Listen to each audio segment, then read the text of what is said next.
morning, good afternoon, good evening. I always say that because people in all the 7 continents of the world listen to Atlanta Discuss. So I say, welcome to Atlanta Discuss, wherever you may be on the globe, on the planet.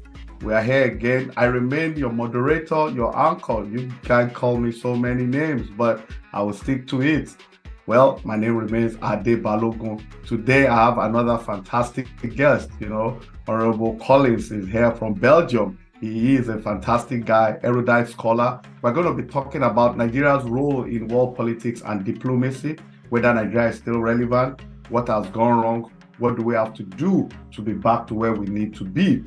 You all know Nigeria is the largest concentration of Black people anywhere in the world, on the planet, as a matter of fact. 1 out of every 4 sub-Saharan African is a Nigerian. 1 out of every 6 Black people in the world is a Nigerian. So Nigeria is it's a country, so to say, that the Black world has a lot of hope in. It is acting not just a little behind schedule, it's acting very, very far behind schedule. So today we have a fantastic guest for you, Honorable Collins, and I'm going to read his CV to you so that you have a fantastic understanding of the guest we have here. He's there in Belgium and he's joining us all the way from Belgium. So before I read his resume, Honorable Collins, welcome to Atlanta Discuss. Thank you. Thank you so very much, Ade. It's a pleasure to be with you on Atlanta Discuss. Thank you, sir. So Honorable Collins Iweke is a Nigerian-born Belgian politician of the Green Party. Yes, he was sworn in for a 3rd term to office on the 2nd of January 2010 as a councillor, for social welfare in the government of Mayor Bart Toppelin in Ostend, Belgium. Nweke, as you all know him, is particularly active in social welfare, economic and international development, and diversity-related matters. He started his career in 1985 in the banking sector in Nigeria, and he's also worked with global events, Secretariat and Global Village Consult, Nigeria and Diaspora in Europe, just to name a few. Honorable Nweke is active in consultancy and advocacy in the field of socio-economic development for Nigeria and Africans in diaspora, an opinion maker and columnist with the Brussels Times, and a contributor to several African media and global affairs. So he writes very well and it's extremely opinionated, as you can see. Honorable Collins Nweke is a man of means. He's also a philanthropist. He's a politician in Belgium. He's a resident in Belgium. He's married to 2 kids, and his wonderful wife, Tonia, they are residents in Ostend, Belgium. So he has a fantastic and very long resume, but I just decided to summarize it, but you now know this man knows what he's talking about. And whenever we say Nigeria, there's no better person to call at this time. Once again, Honorable Nweke, I welcome you to Atlanta Discuss. Thank you. Thank you very much, Ade. Yeah, so as you all know, for our listeners at Atlanta Discuss, we embrace all facets of humanity to disseminate positive news in a world filled with bad news. That means we just go for the fact. We give a voice to the unheard, which is our toga. We balance the information equation. We search and discuss the facts wherever it leads. We combine the best of human race to get the best out of mankind.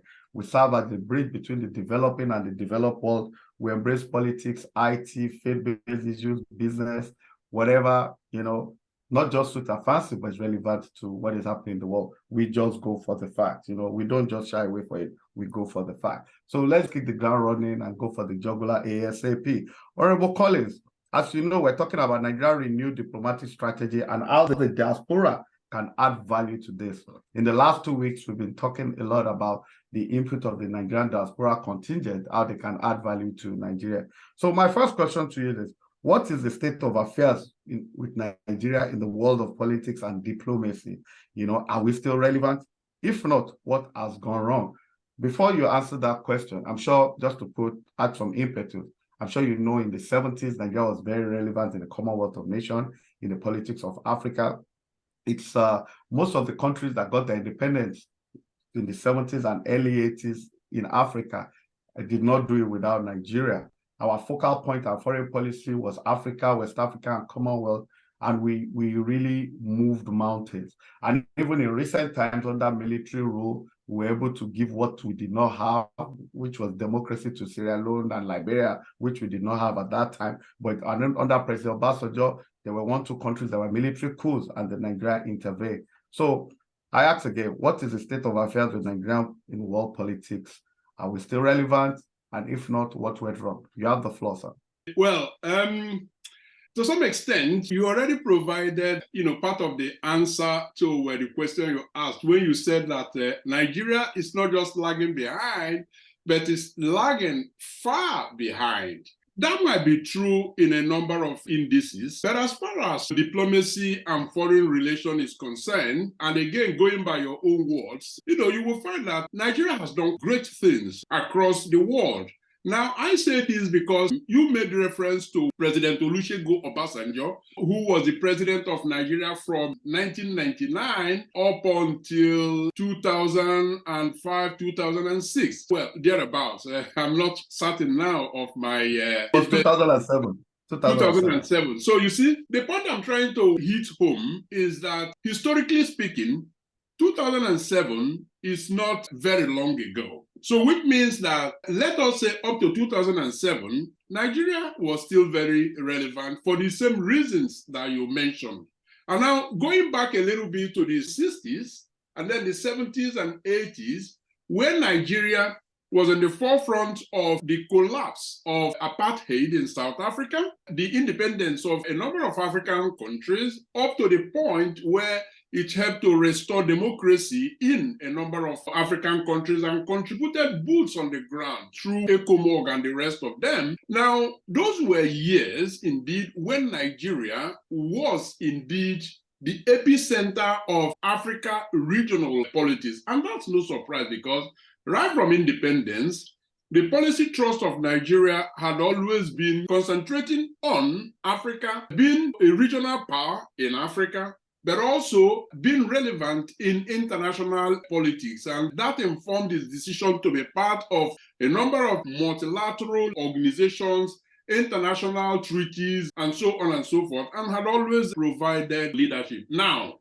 things kind of took a turn around mid-2000s. Up until now, I wouldn't say that Nigeria has totally lost its relevance. No, certainly not, because the sheer size of the country is something that comes, the leadership in the African region comes natural with it, So there has to be something really calamitous to make Nigeria lose totally its relevance in Africa. However, there have been a bit of retrogressions.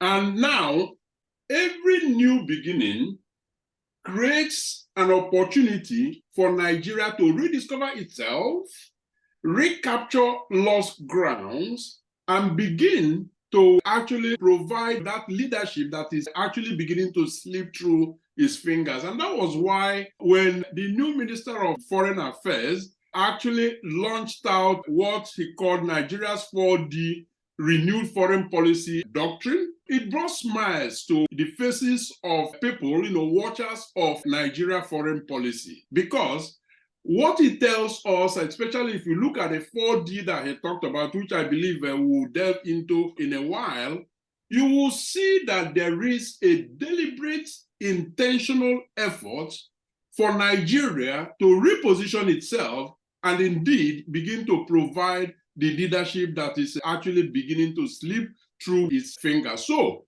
renewed hope, like the Tinubu administration told us, appears to be what Nigerians can look forward to. Now, having it on paper, of course, is completely different from actually practicing it and exactly making it happen as you intended it. That is where the challenge is.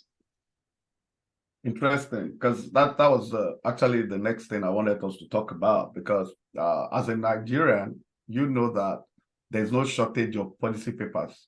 There's no shortage of policies. There's no because let me just refer you to something that happened during that 2007, 2008. You know the story of Malaysia when they came to Nigeria to collect oil palm sample in 1962. Now, I found out in some of my investigation that Nigeria has sent between 18 and 20-something delegations to Malaysia to try and understudy how they did the constitution. I mean, which is sad enough because they came ab initio to come and collect the samples and whatever from us. Now, I was reliably told that when Galinaba, or was it Masari, was speaker, at the last delegation they sent was not even accepted by the Malaysian at that time, because their argument was that this same document you're asking for, we have sent it to we have given it to two numerous delegations over and over again. Now, what are you guys coming for again, you know? So, I mean, I'm referring to that, even though it might not be relevant to the discourse, to tell you that all these documents, they are there, but do we even apply it? The government before this had a policy paper for diplomacy and international relations. So only God knows where that is right now. Now, the Nigeria renewed diplomatic strategy, the one from this government, the Tinubu doctrine, they say, which is based on democracy, development, demography, and diaspora. You know, so that can this document, the way you have read it, because it's clear that you're an authority on it, you know, can this document place Nigeria back in the scheme of things if properly implemented? Yes, there is a clear, deliberate intention for this blueprint to help in actually placing Nigeria back squarely in the area of relevance. Now, I am a witness to some of the points that you had made and essentially summarized in one or two words. You are talking of lack of continuity in government affairs, where Absolutely. one administration starts something off, does it halfway, and then the new administration comes in and then throws it to the bin and begins all over again, so that documents cannot even be traced back. Now, one can only hope that when we talk of these 4Ds of democracy, development, demography, and diaspora, that these are no stand-alone policy areas from the new administration, because none of this is new as far as Nigeria's foreign policy is concerned, because at the end of the day, democracy, development, demography, and diaspora has to be tied very closely to Nigeria's core foreign policy thrust, which is what they call concentrating in the Africa sub-region. Now, are we just starting it? No, we are not. Is the new minister, Ambassador Tuga, about to reinvent the wheel? No, it's not about to reinvent the wheel. One can only hope that when he goes about the implementation of this 4D doctrine, that he will begin for each of these 4 pillars, he will begin from where his predecessor stopped and then build on it going forward. Now, that doesn't mean that he wouldn't give it his own personal accent. Definitely, the opportunities are there to give it his own personal accent. So let's begin with democracy, for instance. He talked about promoting democracy in Africa with a focus on Nigeria. Now, I will pause there and ask a question. How does Nigeria intend to promote democracy in Africa, beginning with Nigeria, when, for a start, the beginning of this administration has been marred with very, very unprecedented controversy?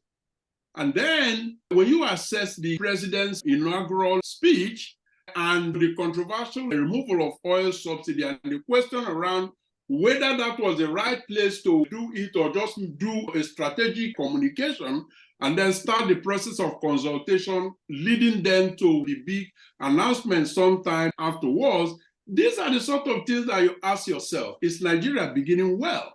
Okay, teething problems sometimes could be inevitable, but then one will expect that having made such controversial starts for the things that he can help, they will now take a few steps backwards, evaluate the first steps, and see the extent to which rejigging is necessary. I'll give one example there, and that is the example of media communication, where we were told that all was set for Mr. President to meet with the President of the United States, and that in UAE, issuance of visa had resumed or will resume immediately, and that flights, from the two major airlines there are going to resume flying from Nigeria. All of this turned out to be spin doctoring. Now, I hope this is not a sort of democracy in terms of example that Nigeria wants to exemplify in other African countries, because that's not a good start and that's no good example. So you see, these are things that they need to pay very, very close attention to. And then lastly, on that issue of democracy, yes, the president who doubles as the chairperson of the Economic Community of West African States, ECOWAS, came in with a bit of a burden because he hasn't even settled into office before the spate of coups started. Well, some may disagree with me, but the fact that he made very punchy, decisive statements to the effect that coups cannot be tolerated, I believe it was a statement worth making.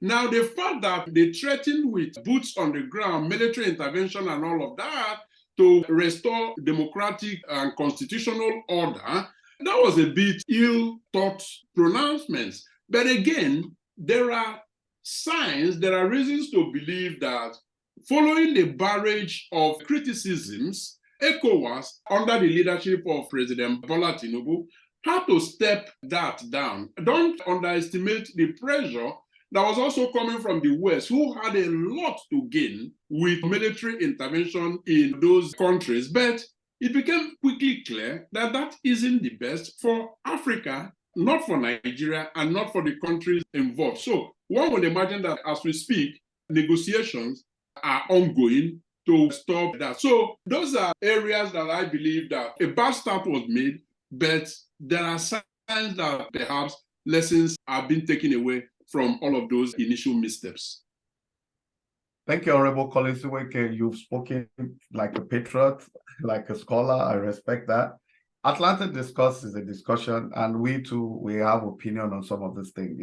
We in our past episode, during the Niger issue, the Queen Niger and all that, I was emphatic that Nigeria was never going to invade Niger, and my reasons are not far-fetched at that time, because a lot of people live in northern Nigeria, Katsina. There's a border between Katsina and Niger, Jibia. A lot of people live there in Nigeria and they walk across the border. We know that Nigeria and Niger, Nigeria and Chad are so well interwoven. And I'm also sure at that time that northern Nigeria will not even support an invasion of their kith and kin across the border. So back to what you said, yes, there have been some diplomatic fiasco. The Niger one was the first. I don't think that the president should have threatened an attack and did not do it. Whether it was arranged or aborted or that, it was clear that it was a diplomatic fiasco, and we have less respect. At least this government has less respect from the Nigerians. To add to that, it's also important to add that if you look at West Africa generally, let's take Zaria as a focal point, you see that everything above the Zaria landmark, let's start from Cameroon all the way to West Africa, Northern Cameroon, we have Garua, Amarua, Islamic. Of course, Northern Nigeria, highly Islamic. Northern Benin, you have Malanville, Natigungu, and the rest.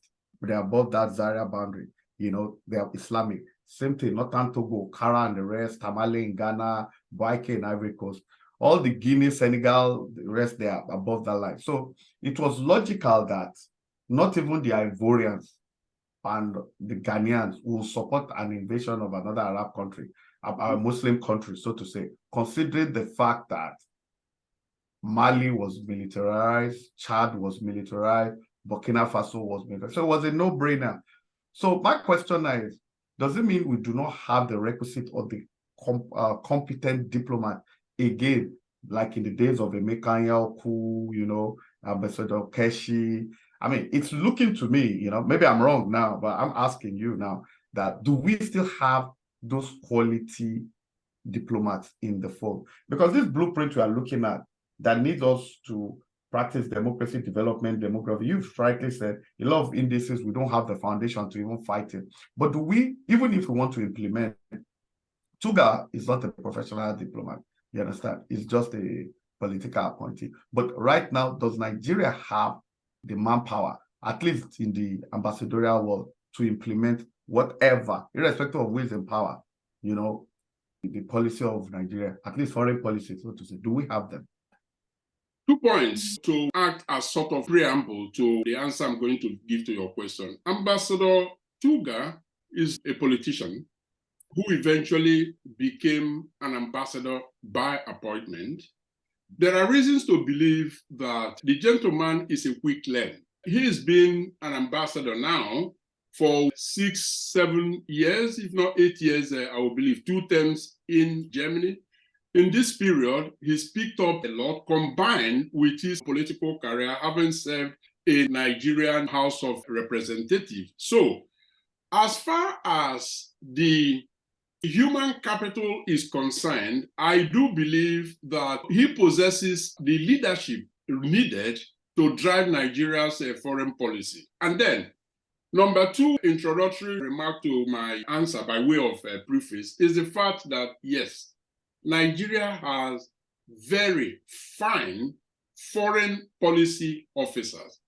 I say this authoritatively because I've been around here now for the better part of the last 2 decades, nearly 3 decades out here. Ambassadors have passed through us here. And there is this saying that ambassadors come and go, but the diaspora remain. And so, amongst all of these ambassadors that have passed through us out here in the diaspora, we have seen very, very excellent ambassadors. I mean, it would be unfair to begin to call names, but a few come to mind. Ambassador Anyalogo is one of them. Ambassador Baraya, our current ambassador Onowu is there. And then you think of, quite a number of them spread across Europe and the Americas. Now, I think the problem is how they are managed. Now, the core question in that regard is, how much space for maneuver do they have as ambassadors to use their initiatives to get things going? I'll give you one example. And that example is the deployment of Nigerian diaspora in an official capacity to help in driving Nigerian foreign policy. Ambassadors don't have that leeway. So what they do, the best they can do is get 1 or 2 friends around them that could act as occasional consultants in advising them on one peripheral issue or the other, but not necessarily as they relate to actually the core business that brought them there. That is something that has to happen at the headquarters. And I want to believe that when Ambassador Tuga talks about diaspora as one of the 4 pillars of the renewed hope agenda for Nigerian diplomacy, that when the diaspora is one of the pillars, that they are looking at how Nigerians in diaspora could be, involved much more in helping them to achieve their diplomatic objective, because so far they have been grossly underutilized. So the straightforward answer to your question is yes, Nigeria has very well-trained foreign policy officers, diplomats with high standing. You just need to have a conversation with them, as we do from time to time. Individual diplomats actually have very fantastic relationship with different diaspora that advise them on different issues, but there is a limit to what they can do. So this 4D doctrine presents a unique opportunity for the Nigerian Foreign Ministry to now begin to involve the diaspora a lot more at a structural level than they have done previously, to complement the expertise that actually exists within the foreign service. Thank you very much. You actually answered part of what was supposed to be the next question, but I'll still put it to you. And the question is, how can the Nigerian diaspora add value to Nigerian foreign policy, and under what auspice?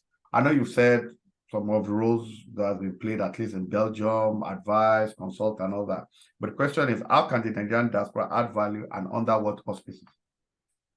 Well, Nigerian diaspora could add humongous value to Nigeria achieving its foreign policy objective in a number of areas. And I think I'm going to narrow it down only to one aspect because of time factor. And that aspect is service export. As we speak nowadays, one of Nigerian millennial singers, Burna Boy, is actually trending in Central Europe now because he has a concert here in Antwerp sometime in December. Okay? Now, what that means is that some of the Nigerian hip hop artists have actually partnered with great names in the United States, for instance, to bring out very powerful numbers. They are doing all of this just on their own. Now, is there any structural policy in terms of transfer of cultural export that Nigeria can actually formulate to make this happen in collaboration with the diaspora? No, that doesn't exist. Another example within the service export sector that I want to talk about is, for instance, I need somebody to design a website for me or simply produce a flyer. I mean, this is something that you are familiar with considering your line of business. Now, you call for quotes in Atlanta where you are, and let me call for one in Brussels here that I am, and then call for and third quote in Nigeria, okay? Now, what you are going to find on the risk of preempting you is that the quality of services you are going to get delivered from the young IT guy in Nigeria will far supersede what you are going to get from his counterparts out here in the West.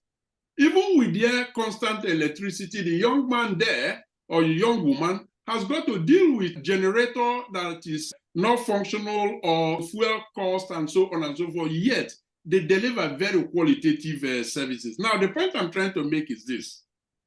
There are millions of such talents in Nigeria whose services could very easily be exported all over the world without them having to leave Nigeria, without them having to leave their villages in Owerri or in Ibuzo or anywhere else, Ilesha and the rest of them.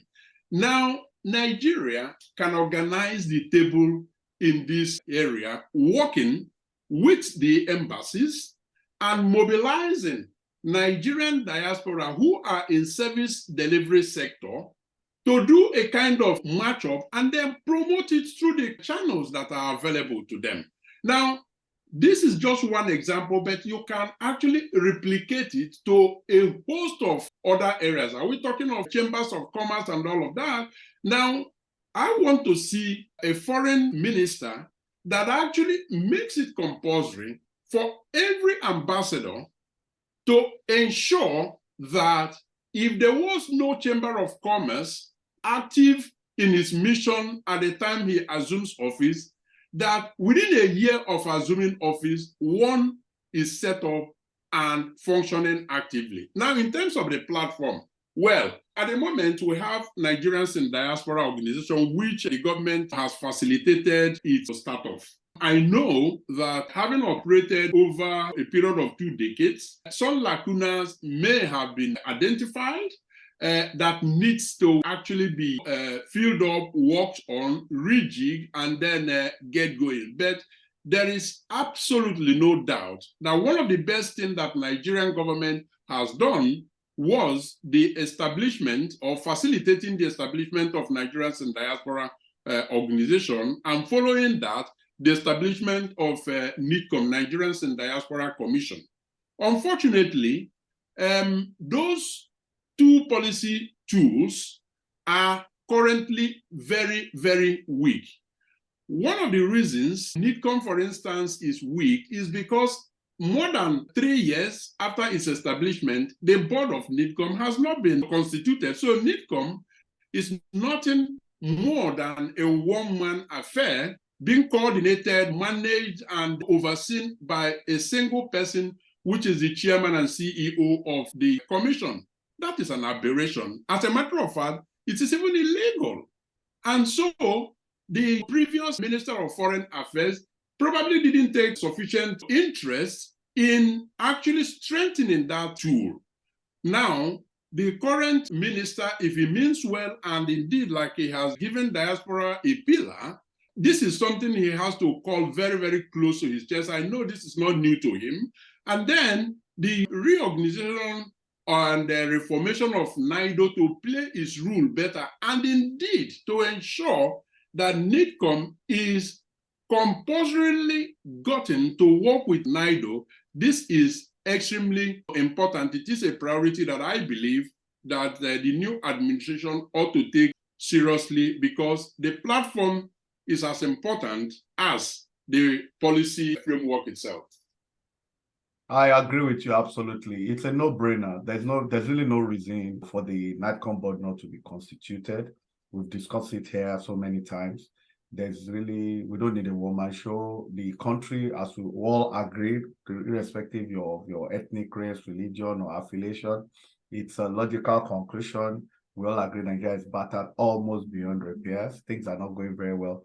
So to forge ahead, we need that board, at least for diaspora to have a cohesive input, So that's that. Let's talk about Belgium, where you live. I know you live in Ostend, I mean, every time I look at the map of Europe, I don't see Belgium. I know it's there, just like Netherlands, two very, very small, tiny countries. I've been in shipping in the past, in maritime, so I know a lot about Antwerp. So, and I know that even though the country is small, there's a lot that happens. I mean, it's like Denmark, Belgium, and Holland, what they do with dairy, milk, cheese, and what have you, and their seaport is unbelievable, something Nigeria should replicate. So I want to ask you about the Nigeria-Belgium relationship now, because like I said about Belgium, they played a lot of role in Congo, Kinshasa, Zaire, in Rwanda, Burundi, and they have a very bad PR generally. Historically, there's really very little between Nigeria and Belgium. So my question is, what is the situation between Nigeria and Belgium? And what's the situation of the Nigeria-Belgium relationship? Do you have a Belgium-Nigeria chambers of commerce? What's the volume of trade, if you know? What are the kind of interactions that are ongoing? Can you please enlighten us, sir? Yes, indeed. Well, as small as Belgium is, and just to bring it home to your audience across the world, if you know Lagos, Belgium as a country is a little bit smaller than Lagos as a state of Nigeria. In terms of population, Belgium is about 11 million inhabitants. You know that Lagos is above that slightly. That is just to give you a sense of the size of the country. But you see, size is not everything. Belgium was one of the first countries in the world to establish diplomatic relations with Nigeria post-independence. I believe it was in 1961 that Belgium and Nigeria established diplomatic relations. We have an embassy there. They established an embassy in Nigeria as well. In terms of export, Antwerp, like you mentioned, is perhaps the most active seaport around here. And so that means that most of the goods, as Nigeria is an import-dependent economy, most of the goods coming out of Europe and going to Nigeria pass through the seaport of Antwerp. And that means that, the seaport is thriving, and also the Nigerian Ports Authority, as we used to know them, and the Port of Antwerp have very, very strong ties in terms of exchange of human resources, in terms of transfer of expertise, and so on and so forth. Now, recently, I'm aware that our ambassador here had taken unprecedented steps in actually driving what we call here economic diplomacy. As a matter of fact, the foundation stone for all of that was laid by Ambassador Usman Baraya about 10 years ago, when they made sure that not only the Chamber of Commerce is resuscitated, and one was established in the 70s, which went comatose at a time and then eventually resuscitated and currently thriving, but beside that, they also went into student exchanges, bringing academics from Belgium to Nigeria. They are expanding into healthcare as well, and a host of other areas where they are increasing. And lastly, In October, about this time last year, we went with a delegation of about 40 businesses, Belgian businesses, for a trade mission to Abuja and to Lagos. Very, very successful, critical memoranda of understanding were signed, and as we speak, a good number of them are being followed up. And as a matter of fact, a few months back in June, early June this year, we had what they called a return march, because Nigerian businesses now took their turn to actually come on a return trade mission to Belgium as well. So business between the two countries are thriving and are set to actually increase in the coming years. Again, depending on the quality of ambassador that succeeds the current ambassador. As you know, ambassadors have been called back. New set of ambassadors are going to be sent. So the quality of the ambassador, but also the brief that they give to them, especially the pre-assumption of duty briefings that they will receive, that will give them a clear overview of possible areas of focus. This will determine how much more that could be done building on what is already on the ground. Interesting. So let me ask you this. I don't know if you know, but I'm just trying to ask. Is the trade between Nigeria and Belgium, is it balanced, or is it tilted more on the Belgian side or tilted more to the Nigerian side? And what are the, I know a lot is going on through the ports. Things will naturally go to the port. But what are the goods that are being exchanged between, what are the Belgians sending to Nigeria, and what is Nigeria sending to Belgium? The trade balance between Nigeria and Belgium is, of course, tilted in favor of Belgium, as you will expect. And one of the core reasons for that is Belgium is strong on petrochemicals. And so when you hear that Nigeria exports its crude to be refined and then shipped back to Nigeria, well, Belgium is one of those destination countries where Nigerian crude is brought to, refined here, and then shipped back. You know, that is one of the reasons, indeed, that the trade deficit between the two countries tilts in favor of Belgium. Now, consider a situation where, local refineries in Nigeria are established, of which Belgium has a role to play in terms of transfer of knowledge and expertise and technology as well, which is something Belgium is very, very good at, technology and engineering and all of that. So there is even more scope for collaboration between the two countries as far as that is concerned. Now, when that project is up and running in terms of Nigeria refining its crude, well, inevitably, the trade balance between the two countries is going to take a reverse. Now, there have been some whispering here and there that because Belgium stands to lose when Nigeria begins to refine its own crude oil, that there might be some hanky-pankies here and there to frustrate that effort from the side of Belgium. Well, like they say in medical science, when an ailment is correctly diagnosed, well, it means that a cure has been achieved up to 80%. Well, let's assume that there are some truths in those whispering. Nigeria now knows, and so they have to do everything possible to avert it. So you see, commodity exports from Nigeria to Belgium is also thriving. I don't have the latest figures, and I do not want to speculate, but it is thriving, and indeed, the trade deficit is on Nigeria, but that can be corrected. Yes, sir. Because according to the Belgian Foreign Trade Agency, for the first 4 months of 2022, Nigeria ranked 14th client in trade volume exports, amounts to Belgium. The Global Trade Partner says everything amounts to 2.4 billion euros. Mm-hmm. So I'm sure that for 2022, I'm sure this year will be higher. I mean, one of the things that baffles everybody really is that, including me, non-Nigerians, America, everybody, wherever, doesn't matter where you're on the planet. Nigeria, as an oil-producing nation, has 4 refineries non-functional. The former president just commissioned a private refinery that, at this moment, is not even functional. So the lacuna and the aberration there is that Nigeria it looks like we're the only oil-producing nation in the world that does not have a functional refinery. I mean, that just smacks of irresponsibility. There's nothing to be diplomatic about it. That is shameful, extremely shameful at that. So I'm not going to let you go without talking local politics. Nigeria is always on the map for different things. The diasporans make us look good. That's why I'm a proponent. I'm an advocate of what the Nigerian can give back.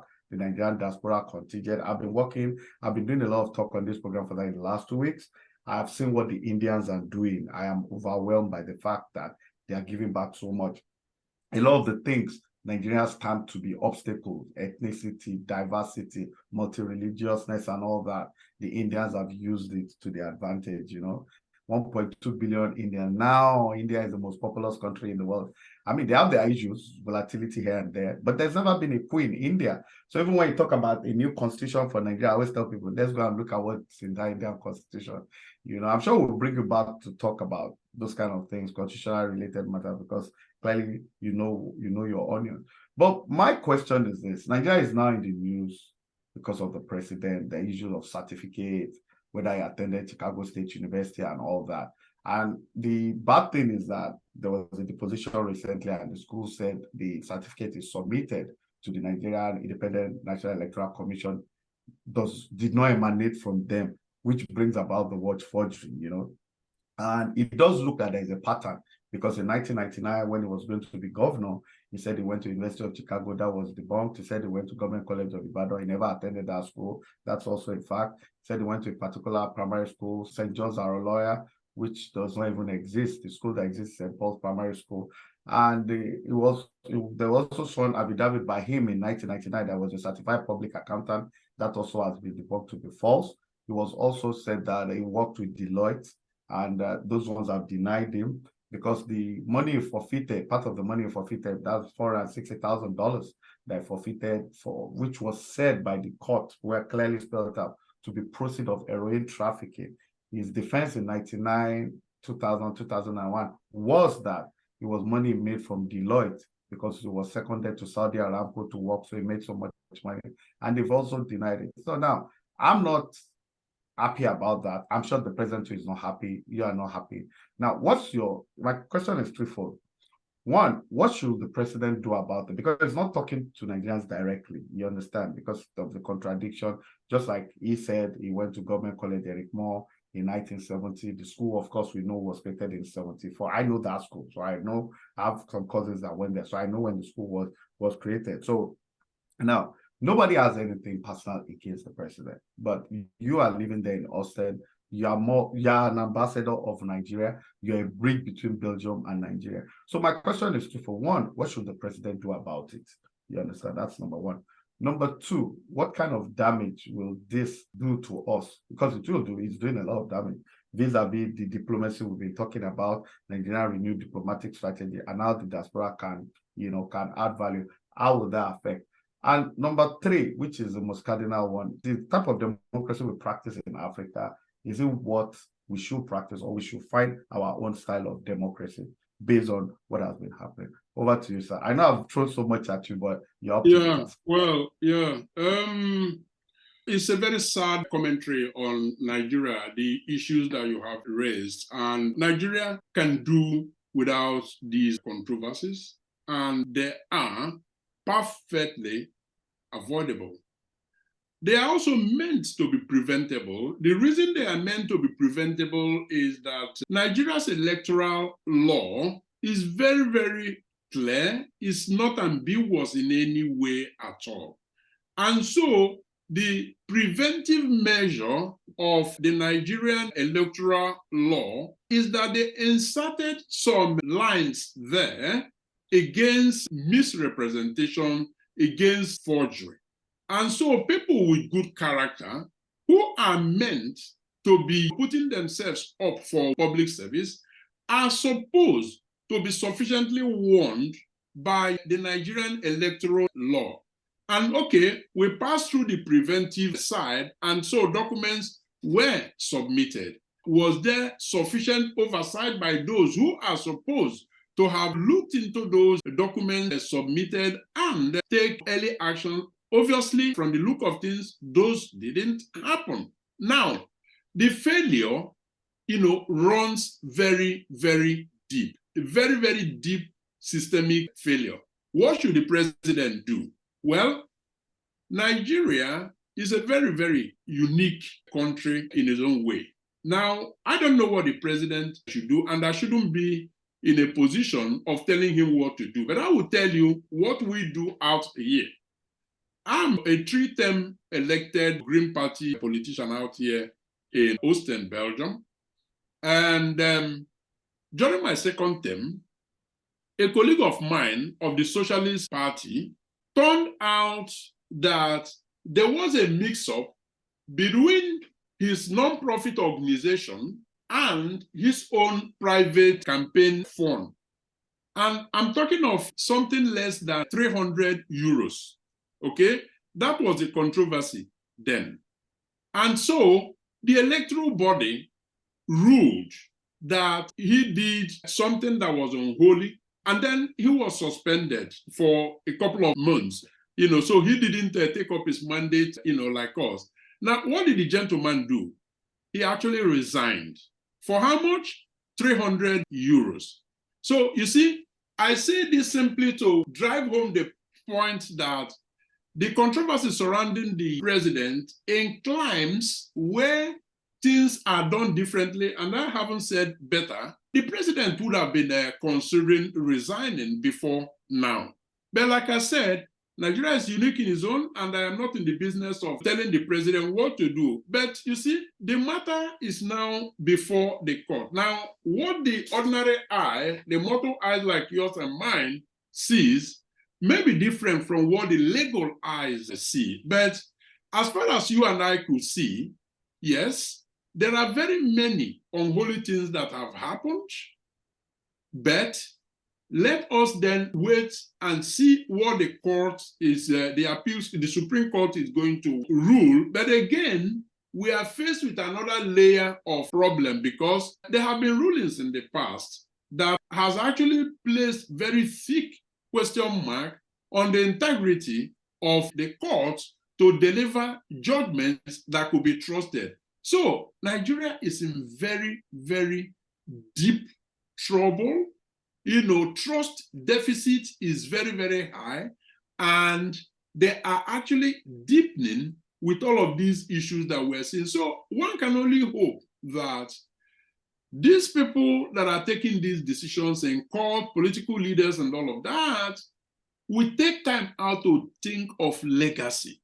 What will history say about me? I'm not even talking of their own children, because if they raise good children, those children would have been in the forefront of pressurizing them to step aside.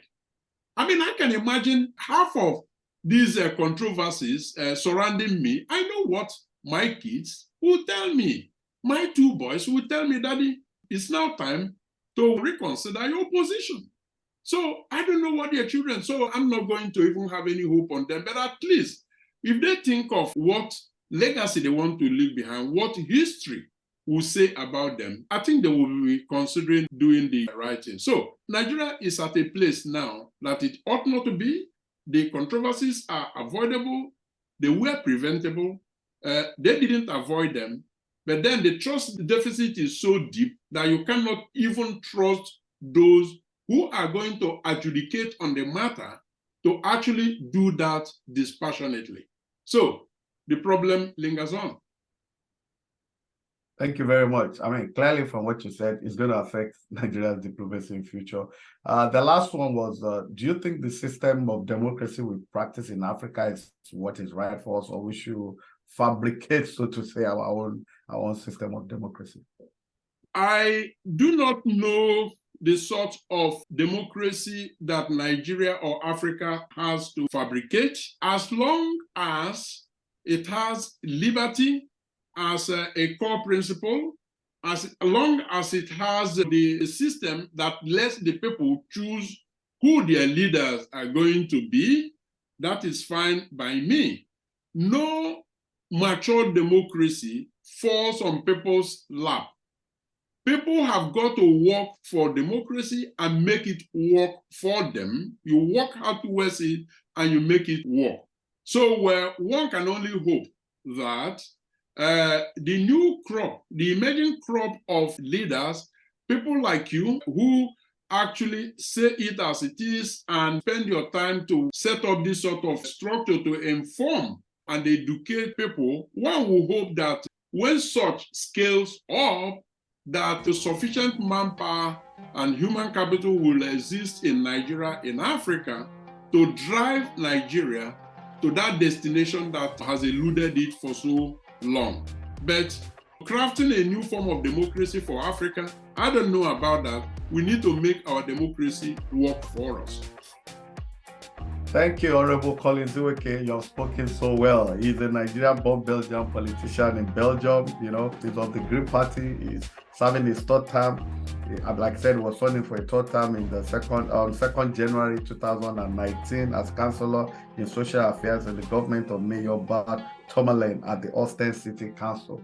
Nigeria is proud of you. Belgium is proud of you. You have spoken extremely well. And one thing we like here is that we like people to go for the jugular. Just say that it is. One of the things you said today that I liked when I asked you about rejigging or fabricating a form of democracy, you indirectly just echoed the United Nations Human Rights Charter, which is very clear. Freedom of speech, freedom of association. In fact, there's freedom of disassociation. I mean, what Africa needs, first and foremost, is that let the people's vote count.